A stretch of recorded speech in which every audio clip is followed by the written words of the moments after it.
আমিও এই অ্যাসোসিয়েশনের বহু পুরনো সদস্য। এই একটা অপূর্ব একটি বাচ্চা মেয়ে যে অপূর্ব নৃত্য পরিবেশনা করে গেল, তারপরে আমি নিজেই খুব আনন্দে স্তব্ধ হয়ে গেছি, আনন্দে স্তব্ধ। যাই বক্তব্য করতে হবে। আমি আজ রবীন্দ্রনাথের নিজের লেখা নয়, এতক্ষণ পর্যন্ত সকলেই আপনারা রবীন্দ্রনাথের লেখা দিয়ে রবীন্দ্রনাথকে শ্রদ্ধা জানিয়েছেন। আমি জয় গোস্বামী নিজের রবীন্দ্রনাথ, এক কবির প্রতি শ্রদ্ধাঞ্জলি। সেটা ছিল 22শে শ্রাবণ। একটা স্কুলে গেছি রবীন্দ্রনাথকে নিয়ে কিছু বলতে। ছোটরা তাদের উৎসুক চোখ নিয়ে তাকিয়ে রয়েছে। হঠাৎ মনে হলো কি বলবো, যা বলবো তাই যদি লেখাছি ভুল প্রমাণিত হওয়ার পরে। রবীন্দ্রনাথ তো কোনো স্কুল পাঠ্য অঙ্ক নন যে সবার খাতার একই উত্তর হবে। এক একজনের রবীন্দ্রনাথ এক এক রকম। বাড়িতেও মেয়ে একবার জানতে চায় তার ক্লাসের রবীন্দ্রনাথকে নিয়ে। যত হাত ছাড়িয়ে পালাই, কারণ অনেক সময় যে নিজেই বুঝতে পারিনি রবীন্দ্রনাথকে। ধরা যাক সোনার তরী, এই একটা সব ভুলিয়ে দেওয়া লেখা আমার জীবনে। হ্যাঁ, আমার জীবনে, অন্যের জীবনে তা নাও হতে পারে। প্রথম এই কবিতাটিকে আমি কিভাবে পাই একটা বর্ষার বিকালবেলার শেষে এক বারান্দায় বসে থাকার সময় কবিতাটি আমাকে দেখা দেয়। আমার বয়স তখন 8। 1962 সালের জুলাই মাস ছিল সেটা। সারাদিন বৃষ্টিতে সন্ধ্যাবেলা পড়ে এসেছে। আকাশ স্লেট রঙের কালো থেকে একটু উজ্জ্বল, সূর্য নেই। আমার মা কবিতাটি পড়ছিল সঞ্চয়িতা থেকে, উচ্চারণ করে করে। আমার মায়ের কিন্তু কবিতা পড়ার ঝোঁক একেবারেই ছিল না। সারাদিন নানা কাজে ব্যস্ত থাকতে হতো তাকে। গল্পের বই পড়ত, কবিতা তবে সেদিন মা পড়ছিল কেন? পড়ছিল আমার বাবার কথা মনে করি। এপ্রিল মাসে বাবার মৃত্যু হয়েছে। বাবার ছিল ওই কবিতা বলা, গান গাওয়ার সভা। এক একটা মানুষ থাকে না, সারাদিন বাড়িতেই থাকে, ফুল গাছ লাগার, বই পড়ে, গান গায়, কবিতাও পড়ে, কিন্তু কিছু করে না। বাবাও সেই রকমই ছিল। প্রায় কালো হয়ে আসা আকাশের নিচে গাছপালা যখন সারাদিনের বৃষ্টিতে ভেজা, তখন সেই কবিতার শেষ লাইনগুলো শুনতে শুনতে আমার মনে হচ্ছিল এই কবিতাটি আমার বাবার মৃত্যুকে নিয়ে লেখা। শ্রাবণ আগল ফিরে, ঘন মেঘ খুলে ফিরে, শূন্য নদীর তীরে রহিম করি, যাহা ছিল নিয়ে গেল সোনার তরী। বুকে বুঝে কি একটা চাপা কষ্টের গুরুভার। আমাদের ছোট এই সংসারের মধ্যে বাবা ছিল একটা আনন্দের উৎস। সারাদিন ছোট ছোট গান, মজা, কবিতা, বাগান এসব করে অভাবের কথা যেন ভুলিয়ে রাখত। সেই লোকটা চলে গেছে, আর আসছে না। এটা যেন ওই কবিতার সার কথা। স্নেহ হারানো, শোক পাওয়ার কবিতাতেই ওই সোনার তরী রইল আমার কাছে।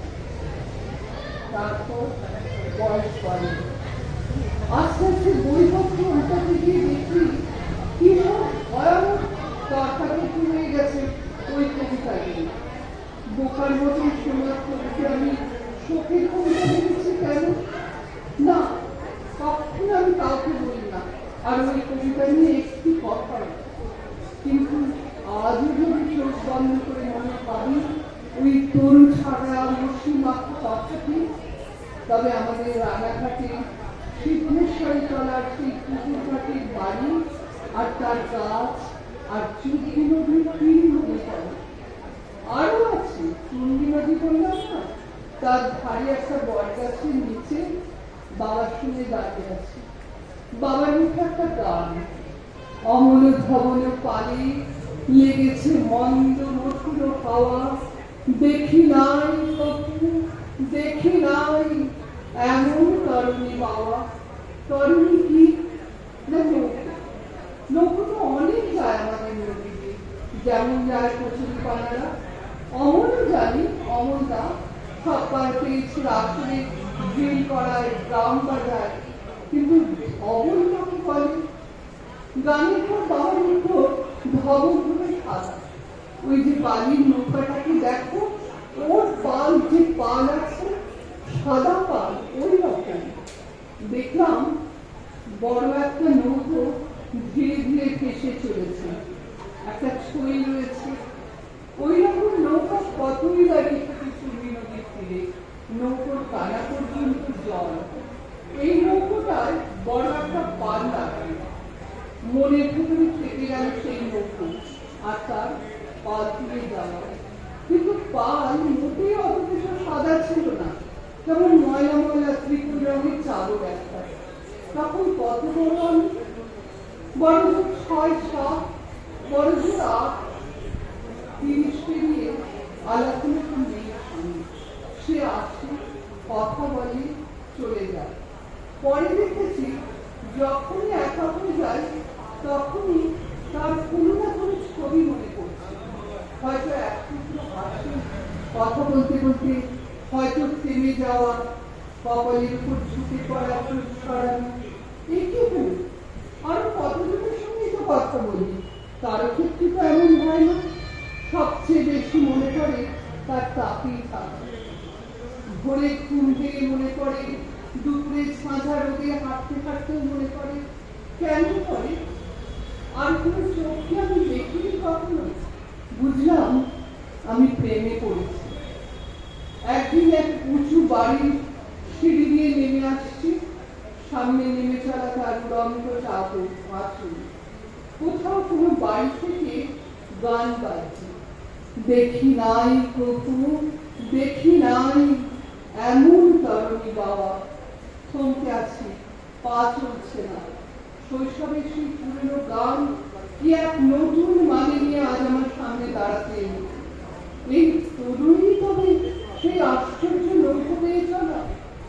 যখন একের পর এক থেকে ওই গান শুনছি, মনে পড়ছে তার চেয়ে থাকা কবরখানার মধ্যে দিয়ে হাঁটতে হাঁটতে রক্তিম সূর্যাস্ত।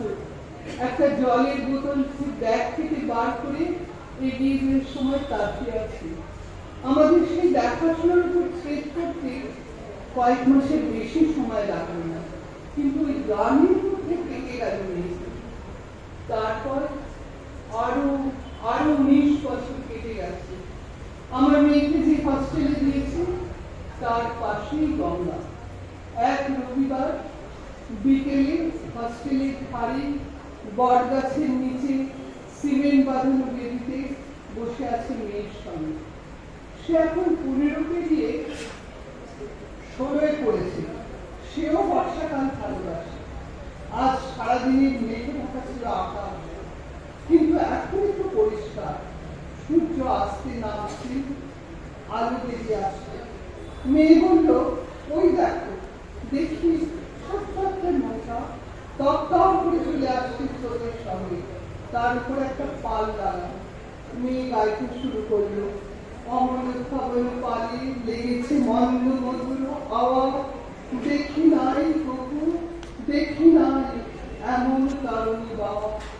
ওর শেখে থেকে না, শুধু শুনে শুনে গান গায়, কিন্তু ওর গেয়ে চলবার সঙ্গে সঙ্গে সব ভুলে ওই গান এসে দাঁড়ালো আমার 50 বছরের দোরগোড়ায়।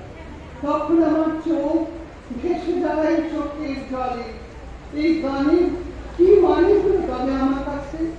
আমাকে এই প্রশ্নের মধ্যে রেখে সূর্য তার অস্তে চললেন। পিছনে ঝরেছে ঝড় ঝড় জল, ঘুরু ঘুরু দেয়া ডাকে, মুখে এসে পড়ে অরুণ কিরণ, ছিন্ন মেঘের ছাপে।